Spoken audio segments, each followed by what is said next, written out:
And we're live. Once again, welcome back to The Future of. I'm your host, Jonathon Narvey, and I have a very special guest with me today, Lauryn Oates, who will be talking with me about the future of conflict. It's a big topic. Before we get into this, I should, you know what? I'll just read off your little bio.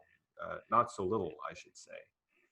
Oh, you know what? I closed the tab. I said I was going to close all the tabs to remove all distractions, and that's what I did. So, Lauryn, you're a professor. You're a head of organization. You've worked with the United Nations. I'm going to let you introduce yourself because you're going to do a way better job than me tabless. Go ahead. Sure. I didn't know where the bio was that you found anyways, so it could be somewhat out of date. So sure, I'm happy to introduce myself. I am Lauryn, and yeah, as you mentioned, I'm a teacher. I instruct university, both at Royal Roads University's School of Humanitarian Studies and also at the University of British Columbia, an education faculty. I teach on international development and human security, and I do that because that's the field I work in my day job, which is focused on education internationally and specifically education in conflict zones. So I've worked much of my career in Afghanistan, but also been in Syria and currently doing some work in Djibouti in the Horn of Africa and a few other hotspots around the Middle East and Africa and Central Asia. And my sort of passion and area of interest is how to deliver high quality education to people who are living in situations of conflict, and especially to girls and women, how to make sure they have equitable access to education. And in the course of being a Canadian person who sort of goes between East and West regularly and has a one foot in each of those worlds, and also a foot in academia and a foot in practice, I started to become, I guess you could say, hyper conscious of the way we talk about what's often called the other, or people in the East or in the global South, how we talk about them here in Canada, and sort of how woke culture in the West treats treats the injustices happening to people abroad. And I got interested in that, and I'd say also angry about it. And so that's kind of a side interest of mine that just comes part and parcel with the work I do. Oh, well, we're going to get into all of that. This is a great introduction. And let's do a little bit of technical housekeeping. Are you at a laptop right now? Is that a laptop? Yeah.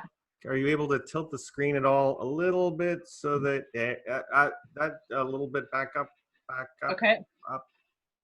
Yeah. There, now you're more centered. Perfect. Okay. Great.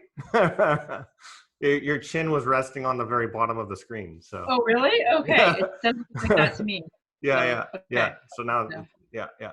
So, your I think not that we need to burnish your street cred any more than we already have, but I think it's interesting that your story actually goes back to when you were quite young. This is not something that you went to school for. Well, it is something you went to school for later, but you got involved with this kind of thing very, very early on. I believe you were 15 years old. Can you tell that story?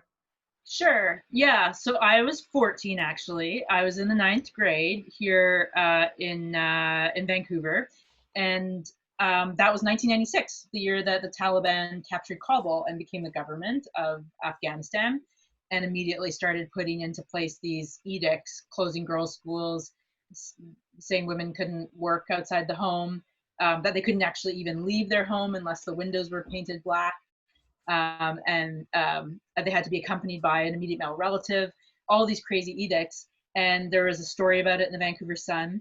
And I was this kid who wasn't really good at sports. I didn't really have any, hobbies or talents compared to my siblings. And I think my mom was kind of looking for something for me.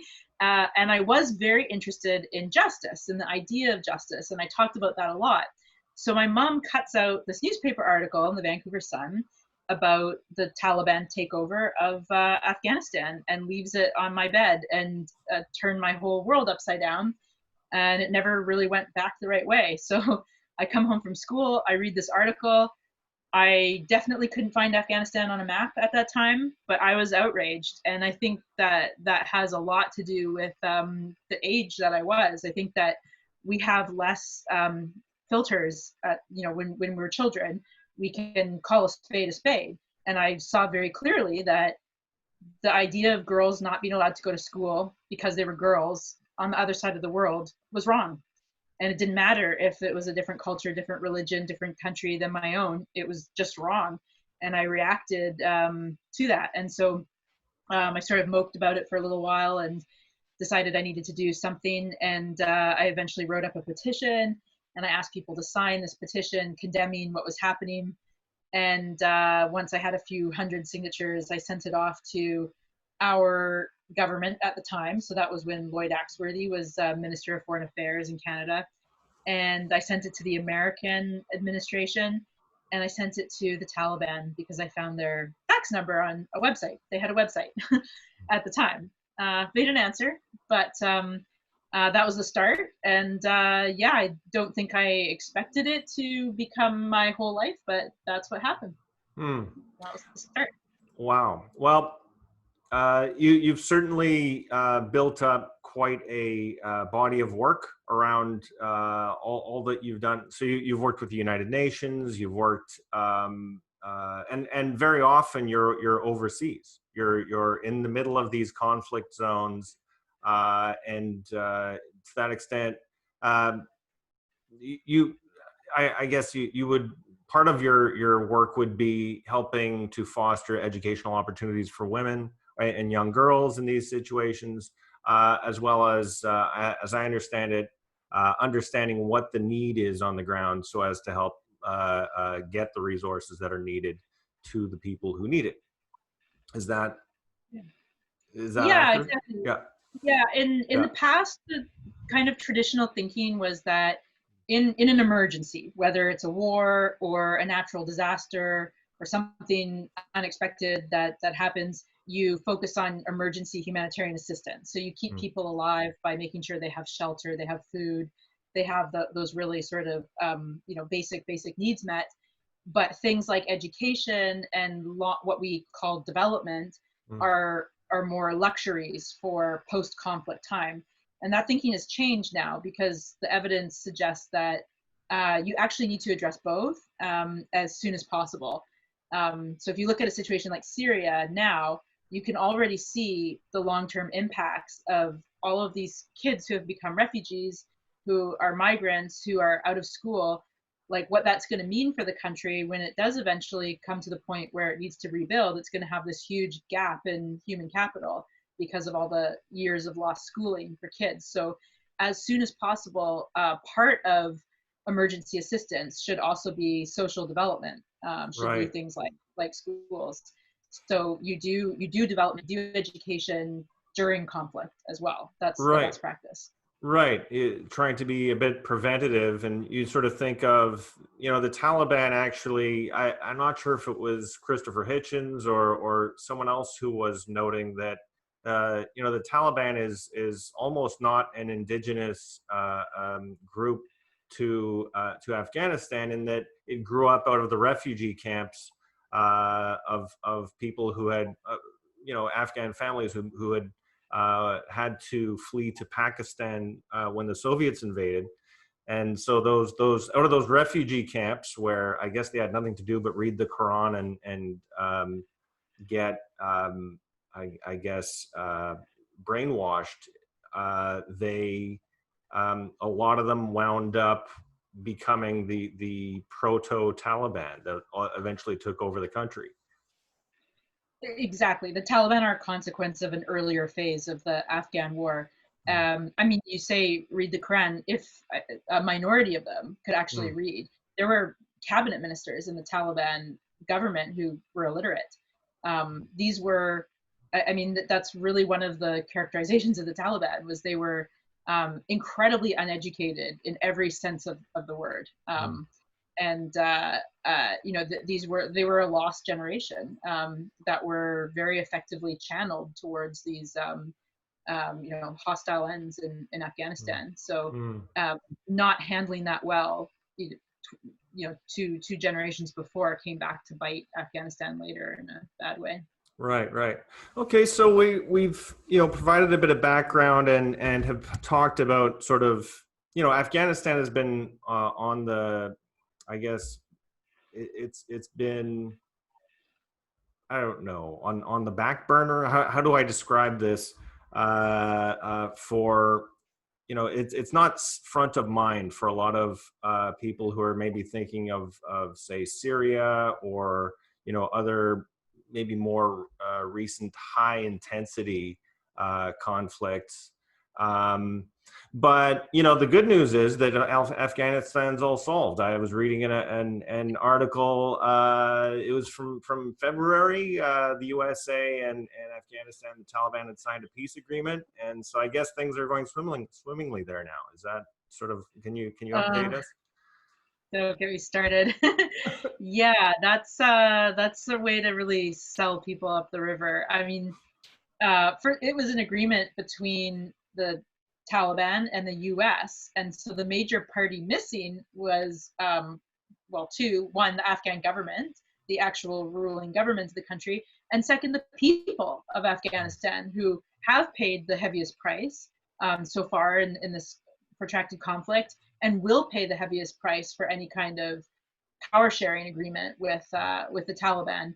And people are really, really anxious, and rightfully so, because the Taliban have been very ambivalent about their plans, and they use a lot of conditional language when they talk about, you know, when they're directly confronted about their record of the past. Like, well, what are you going to do about girls schooling? Are you fine with girls going to school?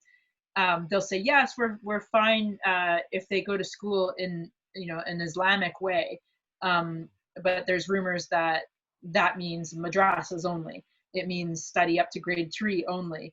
So they use these very vague qualifications, but I'm not even sure that we could trust them to even offer incrementally better than what they offered when they ruled. There's simply no evidence that they've changed at all. And we know this because they do rule certain parts of Afghanistan as insurgents, and they govern there, and they govern in the same way that they did when they were the actual government. And just like when they were the actual government, that was one of the first things they do when they come in an area. They shut down girls' schools. They tell women to stay at home. They terrorize potential dissenters and people who disagree with them. So yeah, I don't think we have any reason to be optimistic that they've turned around, and we shouldn't be asking the Afghan people to trust them. And also, when a lot of blood and treasure has been invested in democracy in Afghanistan, and Afghans bought into that idea, how do we then turn around and say, we're just going to ask you to let the Taliban into the government without being voted in, you know, without representing popular will? Can you just, you know, allow them to be part of the government and dictate how you live your lives and what happens to your constitution and your political processes? Right, right. It's nonsense. It's nonsense. Yeah, I think it's really good for us to dig into what's happening in Afghanistan when we're talking about the future of conflict, because there's so many parts of this that are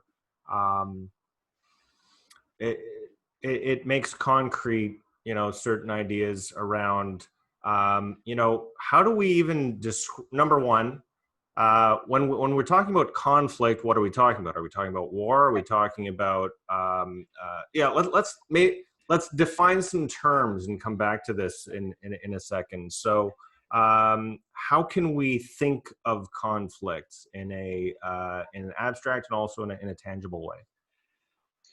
Yeah, it's a really tough question, and it's why you don't really find consensus around the question of whether conflict is getting better or worse in the world. There was a debate hosted by the New York Times back in, I think, 2016, where they asked this question: is the state of conflict in the world improving or regressing? and they had all these experts come on and basically not agree with each other. And one of the reasons is how you actually categorize or define conflict. And we traditionally defined it as war between two states. And today, most conflicts are actually intrastate conflicts. They're civil wars, in other words. But at the same time, they also at least have a regional element. So even a war that looks like it's just within the state, like Afghanistan's, you have the Americans involved, you have the Pakistanis very, very involved. You had all the 50 plus members of the NATO countries involved at one point. So it's you often don't find those strictly domestic conflicts anymore, and you find more insurgency type conflicts than two states going together. So yeah, it all depends on how you actually categorize it in terms of whether you can say, is it getting better or worse? We could definitely say that conflicts between two states are decreasing. There's less of that today, which is good. And it's a little bit harder to say what's happening with interstate conflicts. And another reason is because we have more data now than we did before. So if it looks worse, it might actually be because we know more and we have better access to what's actually happening in places. There's camera crews on the ground, there's census data, there's human development data, the UN is there. So we have a much clearer picture of what's going on compared to what was happening in the past. And that can actually make things look worse. Whereas in the past, we just didn't actually know what was going on. We didn't know the extent of it. Right, that's analogous to what we see on the human rights front, where the countries that actually have it best, where people generally are free to do what they want, can say what they want, they live lives that are pretty safe, pretty nice. These are the countries, the UK, US, Australia, Israel, where it seems like these are the worst offenders, because everything is so open. We can see the data, whereas China isn't going to publish their their version of their whatever China's Amnesty International group would be. I'm sure that doesn't exist. They'd be in jail. So we have more data, so we can see, as you say, it seems like conflicts are getting more rare, at least, certainly large scale. You think of World War II or the Korean War, tanks rolling through the countryside, bombers strafing cities, and that kind of mass destruction. It's almost unthinkable, like a NATO versus Warsaw Pact style conflict. It's just not going to happen, or if it does, that's the last one that we're going to have. But a situation like Afghanistan, I guess I look at it as, is that a model for the future of conflict in other places around the world? And if so, what lessons can we take from it about how we can do things differently, better in future? What mistakes have been made? How do we fix that? There's a lot to unpack there. I'll let you jump on that. Yeah. I mean, well, one thing about whatever place in the world is the most unstable basket case place is where you will attract certain activities where it's easier to do those activities in those conditions. So one example is growing poppies for opium. So right now, Afghanistan is a very suitable place to actually grow poppies, but also to manufacture opium. You have both the raw materials being produced there, but also the labs turning it into heroin and exporting it all over the world. And opium production has just moved from the most unstable places in the world over time. So actually, you go way back to like around the 1930s, it was made in Sicily. You know, the mob were in charge. There wasn't really a great rule of law. It was an easy place to break the law.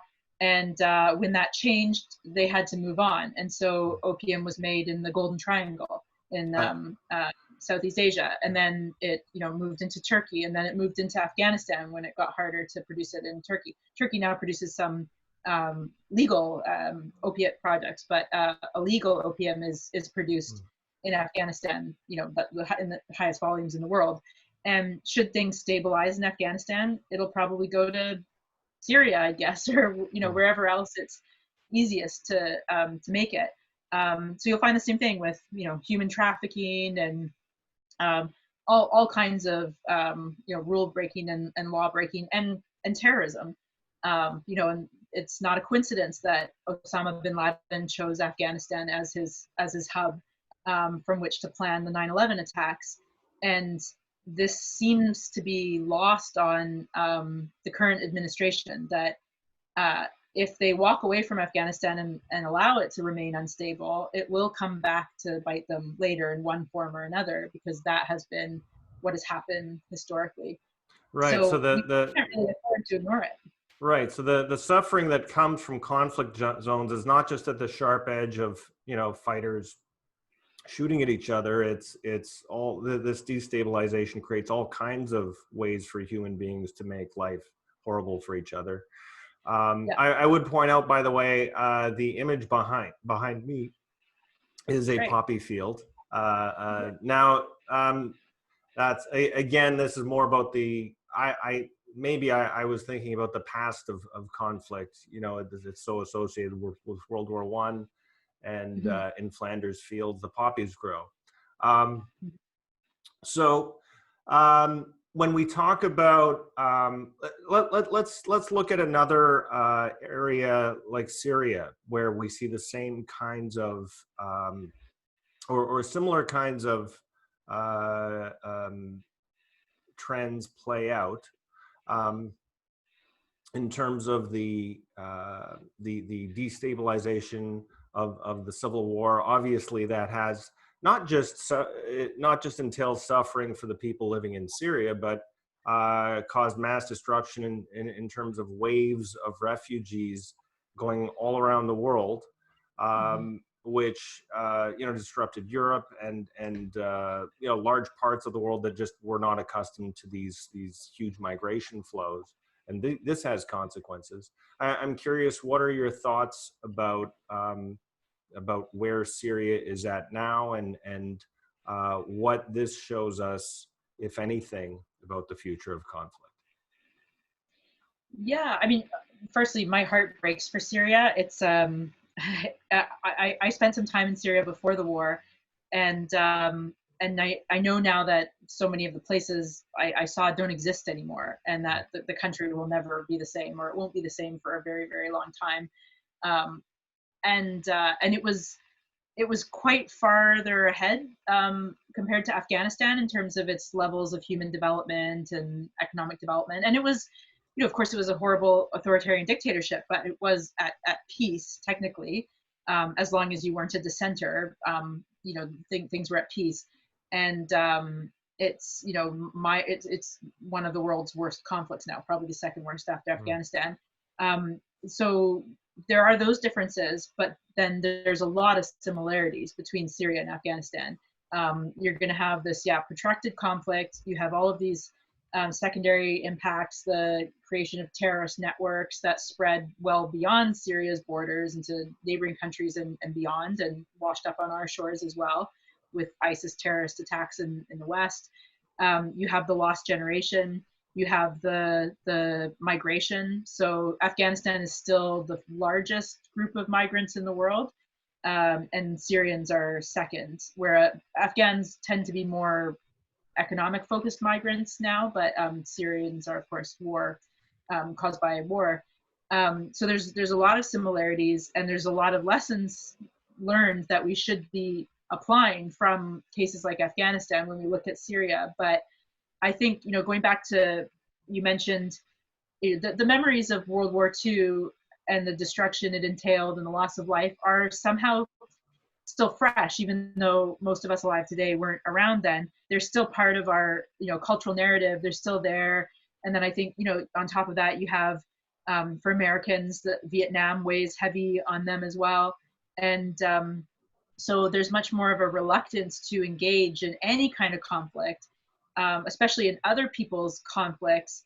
And that's largely a good thing, that you should weigh very carefully the decision about whether to get involved in war or not. But on the other hand, what it's resulted in is making us very quick to jump to the sort of differences between us rather than the commonalities. So to emphasize, for example, Syrians, that's their problem.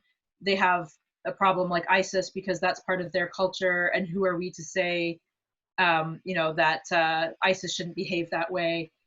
That's something indigenous to that part of the world, and we shouldn't get involved. We shouldn't get involved. And if you think, yeah. Sorry, I want to just interject there, because I was working in an office just a few months ago with someone who was doing development work in Afghanistan and was going to be going into Iraq. And she said exactly those things. And I so wish that you had been there. Yeah, that is the thinking. And the reason it's so prevalent is because it's easy.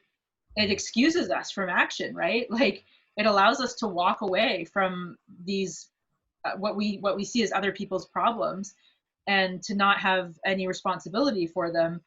And I always think back to the whole experience of the Spanish Civil War and how it contrasts with our response today. And it may also be that, well, it was in Europe and maybe it was easier for people to relate, or it might have those sort of race in connotations. I'm not sure, but it seems to me very striking in terms of how the left, in particular, the differences between how the left responded to the war in Spain in the 1920s and 30s compared to how they respond to virtually all other wars today.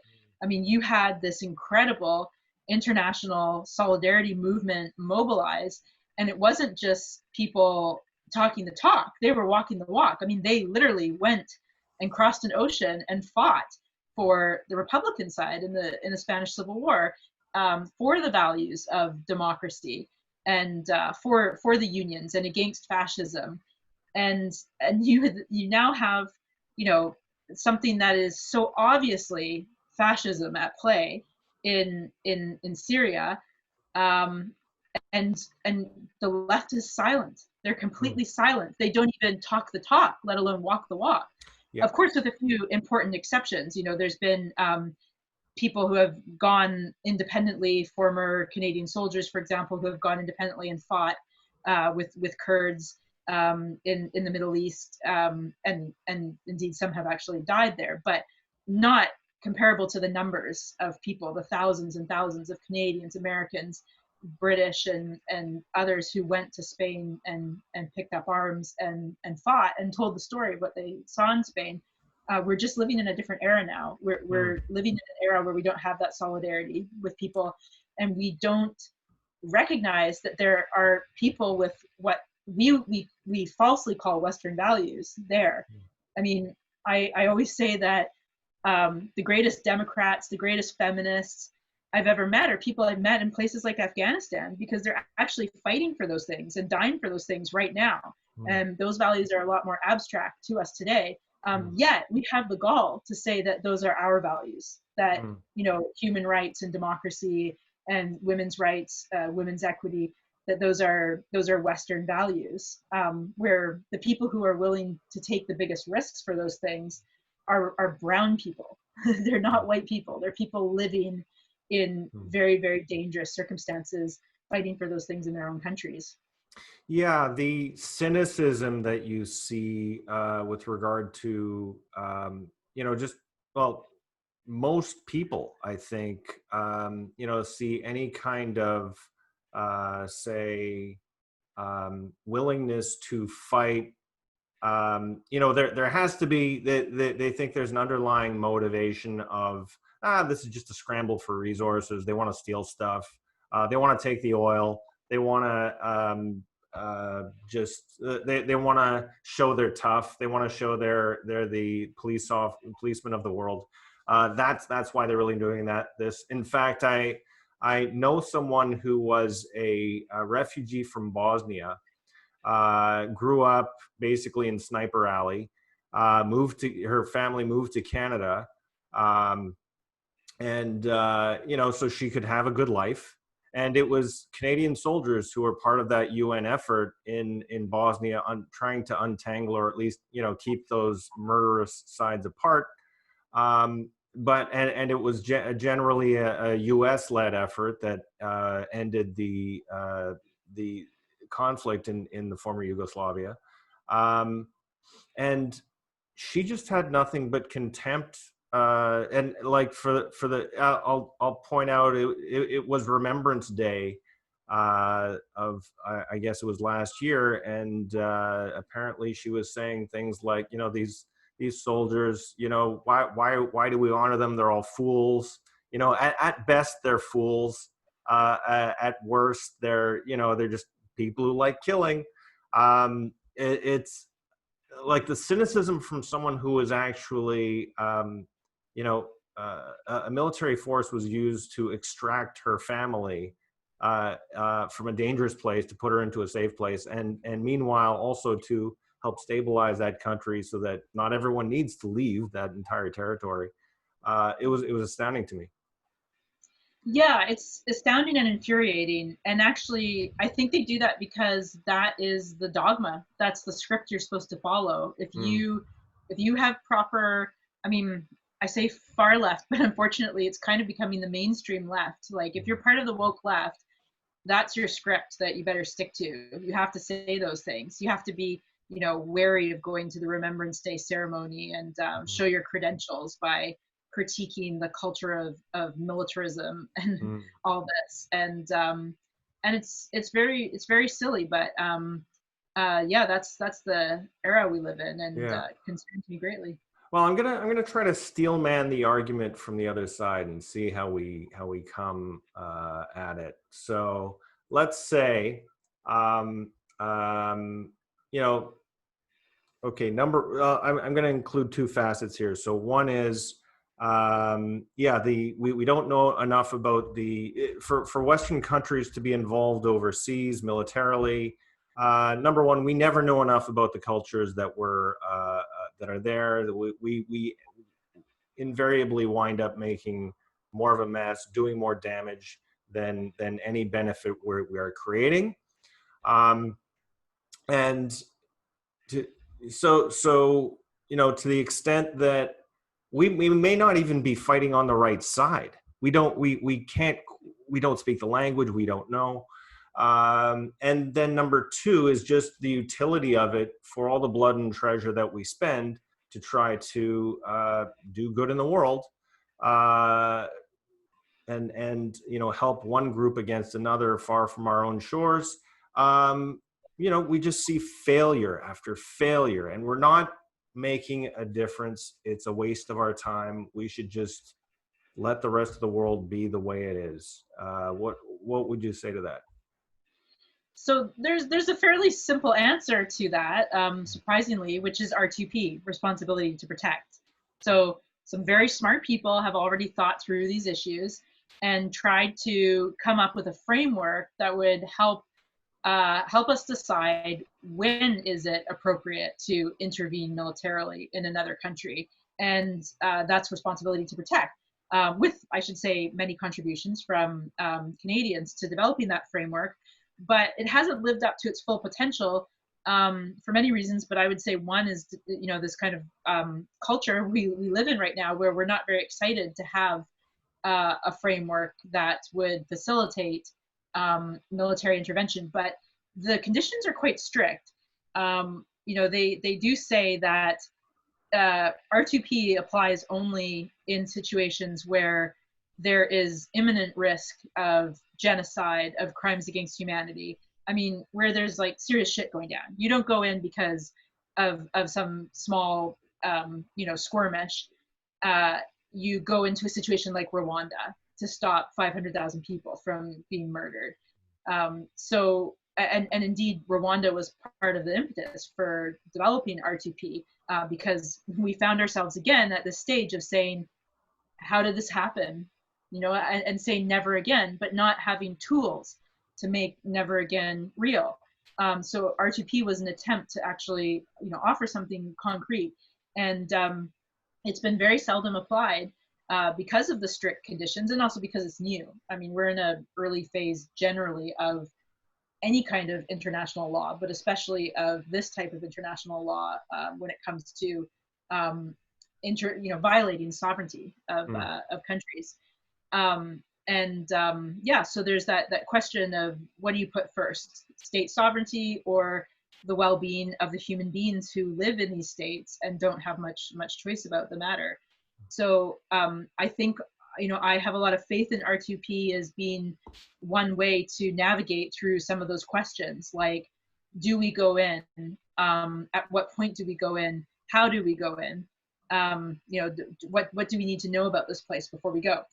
That said, I mean, certainly the track record of Western nation builders has not been great. I mean, we are, I could talk for hours just criticizing the way development gets done and the way nation building is addressed. We're still really in the infancy phase of development overall. I mean, development, as we know it today, started more or less in the 1950s. So we're in early days yet. But we are not being very diligent about picking up the lessons learned and not repeating them. But at least it's started. But I think, at the end of the day, we have to make human lives and human rights the deciding factor. And we have to be a little bit moral about it, actually, and say, and ask the question, what would I want if I were in that situation?